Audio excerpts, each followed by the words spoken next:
আসসালামু আলাইকুম।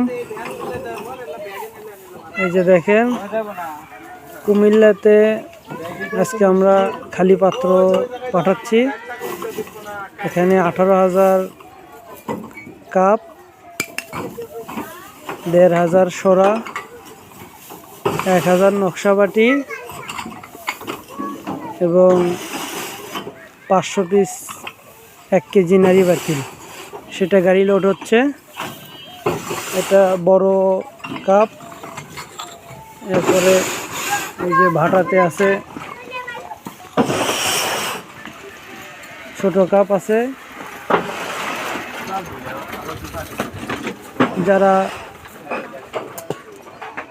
দেশের বিভিন্ন প্রান্তে কারখানা করছেন, সঠিক মাটির পাত্র পাচ্ছেন না, আমাদের শেরপুর বগুড়া থেকে এই যে